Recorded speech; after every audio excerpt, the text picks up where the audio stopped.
I made my wife one promise when I told her I was coming to Vegas, and it's that I wouldn't bring anybody back to my room.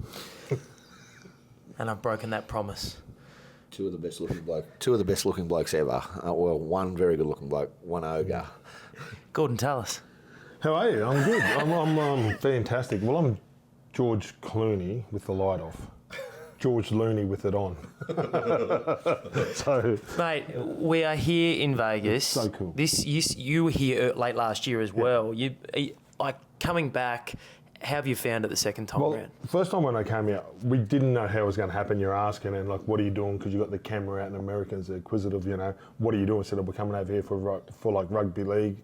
Is it going to work? Well, now I'm back. I'm actually really excited, and the reason is like I've been fortunate enough to play on some great stadiums. I'm Lang Park #1 and you had Wembley and all that, but to play here, and the more I think about it, if I'm a guy and I've retired and I played where Elvis played, like Elvis, the entertainer, our greatest entertainer, played on this strip, right? Like the famous people that have come here to make it in the in the bright light. So to have our game here, it's like the more you think about it, I think the bigger the occasion would come. What about, in all seriousness, there's been some distractors about it, like, and people have been, how anybody can't see this is not great for the game. Rugby league has never been talked about more. I was in the street last night and people would be coming, people want to ask about it. And it's a 5-year plan. Yep. And also, I've got to say, and I say this generally, Fox need to be congratulated on this. Well, it's a game as well. Yeah, Peter V'landys and Fox, they need to be congratulated. Gordie, is this the future? Is there a pathway for rugby league in Las Vegas in the United States? Well, I'll break something on this show, Dobbo. We love a breaking story. PVL is going to talk to Fox 1, which is the place that's going, and they want a game every week. So that's the next push. So we get one game, but then to have repeat performance. So they want to have an NRL game. So whatever it is, right, the best game of the weekend gets beamed in here. So if it's a Friday night game, it gets beamed in, and it'll come in at the right time, and it's not going to clash with any American sports. It's going to come in and just keep on putting rugby league on for the 30 weeks. And then that's what we need to do. And then the way I look at it, right, so there's going to be people, oh, mate, why are you going there? And there's grassroots, there's all these things. But if Manchester United come and play in Sydney, why? Because the fans turn up. If the LA Dodgers come and play at the Sydney Cricket Ground, why? So I think that once you've got your markets sowed, and I think we have got Australia pretty much sewn up, I think go there and show them our product, because what we're doing is just taking our product to the world, and I think our product stands up. Are we going to be number one? Are we going to take over NFL? I'd say no. I'd say never in a million years. But I think that if we can come and it's an alternative that when your season's not going, because we don't clash with their season, there's these Aussies that play a pretty similar game. Let's talk about the footy, because I think what some people might be confused about, these aren't exhibition games. This is the start of the season, right? So there's points up for grabs, and we spoke to Woodsy on the show yesterday about the idea of flying all the way back home empty-handed from these games, and that would be a tough thing to do. You know, Manly obviously taking on the Souths that's the KO exclusive game, and then you got Bronx Roosters. The grand final hangover. Do you think it's going to be there? We spoke about it on 360 last night, and the guys seem to think that it is. I know that the Broncos have addressed it. I think they waited till everybody come back and they spoke about it. And there were so many positives that come out of that game. I would have looked at the positives, and the negatives, I reckon they thought that they had the game won with 18 minutes to go, and maybe they took their foot off the accelerator. So there's certain things, and that's going to haunt them for the rest of their life. Of course, when you lose something, it's going to haunt you for the rest of their life. There's games, there's injuries, there's all those things. But that's in the back of your mind. I think that normally can galvanise you and toughen you up. Like it makes your armour stronger. So if they keep on thinking about the last 18 minutes, of course it's going to affect them. But if they think of the time before that they had a grand final won, and they played against the perfect, and I said it last night, they played against the perfect Penrith side that made one mistake. Can Penrith play their football again? Can I ask you this? I spoke to Kevy about this, and he said, we stopped playing the Broncos way. And he said, I said, what do you want for this year from your side? He said, we've got to play the Broncos way. He said, Alf knows about it. I know about it. I've got to teach these guys. You were part of that. What's the Broncos? And it was something about like never, like you're putting teams away, not just like when you like that, it went on. What is it? Alan Langer had a saying, send the crowd home early. Yeah. So when Alf didn't talk too much, he just led by his actions. But every now and then if we went to a place, whether it was Newcastle and they were on fire and they'd won 5 or 6 in a row, or, you know, we're going somewhere. Alf, just the last thing before we'd walk out the tunnel, he goes, let's send this crowd home early. And what that meant was their team has no chance of beating us. We have driven the nail in that far that they go, quick, let's beat the traffic. Like, it's not a, you know, and it wasn't an arrogant thing, it was just send them home. And I think, and I remember to the Bulldogs grand final where they were ahead at halftime and we got into a lead, and it was probably 20 minutes ago, but we knew that, well, I thought we had them beat. And Kevy got us together, he goes, listen here, it's not fucking over. These blokes, and then we like jumped back on and got our, I don't think that was said in last year's grand final. No, but they don't have a Kevy Walters that's won 7. But he said he's now going to try and teach him. He said that's well, that what should have we've been got to Adam teach Reynolds' him. job. Yeah. Right, so that's your captain's job. So he was the leader at the time. We sort of started to get a bit ahead of our time, like the Ezra Man and it's Gordon, Reece Walsh and all that. And it's because you're playing in the biggest thing, and you know there's probably an eye up on the trophy, and we're going to get you in like 18 minutes. That might have, I thought it, right? So do I. But then that's when someone goes, hey, mine on the job, we're not finished yet. Smoko's over, let's go. You know what I mean? And that comes with experience. And now I think that they all should have that in the back of their mind. They're a really easy pick this year for a lot of experts to slide because they take 4 from that grand final 17 are gone. Yep. Right? You got Flegler and Farnworth going to the Dolphins. Yep. You got Capewell's going to the Warriors, Yep. and their other one. Who is he? He's off the bench. Oh yeah, he's gone to the Titans. Has gone to the Titans. Keenan Palace's gone to the Titans. Thank you. Two middles, 2 big middles. Do you think the depth is there to cover that? Well, Piakura, right, there's a reason why Capewell's gone. And I think he did a fantastic job, and he's a winner, right? So, and he's been a journeyman, but then he's sunk in, and he's that barometer where he does everything. But if you watch the way Piakura, if you spoke about by round 12 and you lose that young kid at 20 to keep someone at 32, that's the salary cap working, right? So when they say, does it even teams? But he's going to go do a great job at the Warriors, but Piakura is so good. He's footwork and that, so I think that he probably would have went past him. Okay. But it's a decision like in 20. And then Selwyn Cobbo, right?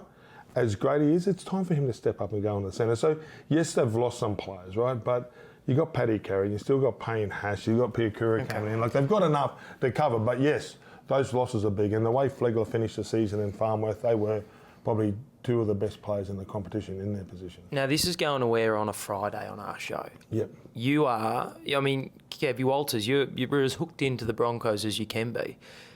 Marty Tapau, yep. Is he playing? Or Xavier Williston's been named? Marty Tapau. Sorry, Marty Tapau, my apologies. I'm not sure. I would go... Okay. I don't know. Let's go. There's a reason I ask. Let's go to the round mound of sound. This is why I ask, because he hasn't been named, but our man here has not once but twice staked his reputation that Marty Tapau will take the field for the Broncos this weekend. Yeah, he could be there in the warm-up as 18th man and kick the ball back. So he's not going to be wrong. He's going to walk on the field because he will be in the 17. Yeah. He'll wear number 22. And he'll be in the 17. I stake my reputation on it. But that's not even really a big thing like to have. Like you know when you run out there and play, and number 22, you don't even know who he is. Unless it's Emmett Smith, right? Or someone like that. Cooper Cronk in the 23 in the grand final. Yeah, we remember that one. Okay, well then that's a different 22 or 23. But when it's someone on the bench and they're coming in, or it's like, who cares? I never looked at the bench. I never once when I played looked at a bench player. Hey, because there's a reason why he can't make the top 13. Hey, no, but it's true, right? It is. It is true, mate. There's a show. Who's the best player in the game right now? Is it Nathan Cleary by daylight? By what daylight? By the whole day. No, he's a very good player. Who's the best? What? Latrell Mitchell, Tommy Turbo, James Tedesco, Reece Walsh, Cameron Munster. Throw them all in a blender. Someone will come out. Payne has. Yeah, I mean, there's some great players. I think through my era, like the best player, you know, if Laurie Daly had a great month, he was the best player. But Brad Fittler, and then you had Darren Lockyer, then you had Alan Langer, then you had Ricky Stewart. Yes, I think Nathan Cleary's on top of his game, and his last 18 minutes of football, he's probably the best player in the game, right? But then you look at 15 minutes when Reece Walsh and Ezra Mam stood him up and he missed 3 tackles. And if Broncos win, you go, well, Ezra Mam, has he taken over? So in one half of or like in one game, Nathan Cleary's feeling bad because he probably could have lost the game for Penrith and he ended up winning it. So is he I think he's in the top 5 or 6. Absolutely. Hey, give us your tips for the 2 games this week. I think Brisbane. Brisbane beat the Roosters. Yeah, but I just, like I've been seeing the Roosters boys, they're pretty serious. They've been getting a coffee and it looked like they got their game face on.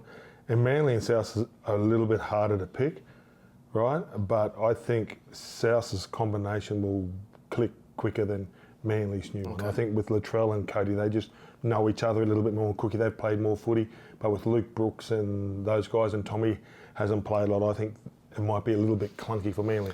But that's a tough one to pick as well. It's going to be amazing. Allegiant Stadium, the doubleheader. It's groundbreaking stuff for the NRL. Let's talk a little bit more Vegas. Let's just talk a little bit more because... he knows Vegas better than any. He has he got married in Vegas. Did you know this? He got married in Vegas. At the little chapel of Bells? Little chapel, yeah. Well, we're going to get Elvis, but he was too expensive. He was $700 US. I didn't want to spend that. Him and Jim got married Yeah. I didn't know that. Yeah, so, no, Vegas, it's funny. It's a weird place. I actually really like it. Like, I was here for 10 hours. I've probably been here 5 or 6, maybe 8 times. I reckon I've been here about 8 times. It's a pretty cool place. He's connected here. He's very connected. And he doesn't like to admit it, but he has deep roots in this place. Very good friends of his have very deep roots here. He won't admit this. He's staying very quiet. He won't admit it. What do you mean? Hey, let's talk about this joint though, right? You guys, you've come here, as Dobbo said, you come here a bit. Which former teammate of yours back in your day, do you like? If this concept had been around when you were playing, which former teammate of yours would have thrived the most being in Las Vegas? Well, we did come to Las Vegas as a Bronco team. My first ever trip away with them was at the end of 96, 97. I hadn't played, but we went to America on a trip away and we're going to watch the Denver Broncos and meet the Denver Broncos, which was really cool. And we came to Vegas and we stayed. And Wayne was with us. It was the whole group. We had a great time. Went from here to New Orleans to Denver. And Darren Lockyer and Ben Walker sat on the tables for like 20 hours, didn't do. So Wayne had to come and get them off. Should I be telling this story? But this is how cool it was. Barry White. Barry White. Barry White was playing, and Samuel L. Jackson playing the same. Yeah. Like she said, that's what this place is like. So like, you can go some places, and it's cool because we see them on TV, think that you can't touch them. There's no VIP rooms. They play on the gaming floor. So, can I tell you a story that George Rose told me yesterday? Went out to see Timmy Zoo's gym, and I asked George, who, like, you've just mentioned 2 huge celebrities. I'm like, if you could bump into anybody here, who would you love to bump into? And obviously with what he does now with No Limit, he said, I'm still in awe of Floyd Mayweather, and he lives here, and he said he goes shopping at the Forum every Thursday. He goes shopping at Floyd Mayweather with his whole entourage, goes shopping every Thursday at the Forum. I'm like, why don't you go and try and meet him? He's like, mate, you wouldn't get near him. No, he's it was 20. What he rolls with. Yeah, and at the Super Bowl, he walked into a hotel, right? And then there was Michael Irvin, there's Broner, Shannon Briggs. So I met all these superstars at the Super Bowl when I was in Miami about 4 years ago. And then Mahomes walks into our thing after the game, after they won their first Super Bowl, into our nightclub. But Mayweather walks in. He's got the biggest line, bigger than the Super Bowl, walking around. Really? He's got about 30 people around him. Jeez. 30 people. And that's when Mike Tyson always says he's not the king because Muhammad Ali walked by himself. So if he's got people protecting him, he's not the greatest ever. Because if you're the greatest, you don't need someone to protect you. But Mayweather walks with a lot of people. But when I play golf, as many as Tay-Tay. Tay-Tay's got a few. Mate, why would you bring? We're not in the same club. Mate, what's wrong with you? He loves Tay-Tay. He's so invested in their relationship. I love their relationship. So do you. Gemma was telling me, your wife was telling me that you're very invested in the Travis Kelce Tay-Tay relationship. I bought his jersey 4 years ago before he was famous. I burned it. I'm not going to have Tay-Tay on the back of it. My next year he'll run out as Travis Swift. Travis Swift. I'll tell you what, it'd sell a lot of jerseys. It'd sell a lot of jerseys. No, but mate, you know what? I love Vegas. I love what it can do for people. Like so many people have come here and made it. And I'm not a gambler. Like I don't sit on the tables and do that. But they come here. There's always something to do. Great restaurants and great shows. It's the entertainment capital. So why not bring our great game here? Oh, and by the way, and I'm talking about celebrities. I'm playing golf. So talk about walking up to people. I played golf the other day. Jerry Rice played a group ahead of me.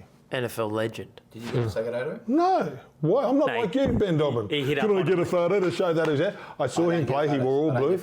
Oh, you do, mate. And then you would be saying, oh, mate, and I was talking to Jerry Rice the other day, and you do that. Exclusive, Mr. Exclusive. Do you want an exclusive? Yes. Our man got asked for a photo last night on the strip. They thought John Candy was in town. Call it. And that's it. All right. Awesome. John Candy. Thanks, Gordie. Thanks.